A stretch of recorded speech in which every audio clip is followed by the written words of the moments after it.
વિદ્યાર્થી મિત્રો, સ્ક્રીન ઉપર તમને ક્વેશ્ચન દેખાતો હશે. આ ટાઈપના ક્વેશ્ચન બહુ બધા પૂછાય છે. તો આને શોર્ટકટ મેથડથી કઈ રીતના સોલ્વ કરી શકાય વિધાઉટ પેન? તો મિત્રો જોઈ શકો છો, આપણે આને શોર્ટકટ મેથડથી સોલ્વ કરીએ.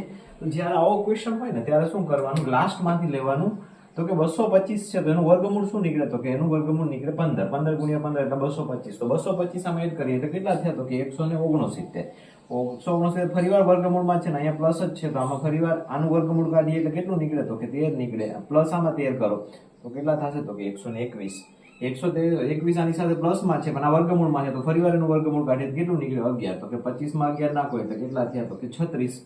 36 પાછું આની વર્ગમૂળમાં આવશે. 36 નું વર્ગમૂળ કાઢીએ તો કેટલા નીકળશે? તો કે 6. આની સાથે પ્લસમાં છે તો કે 10 વત્તા 6 કેટલા થયા? તો કે 16.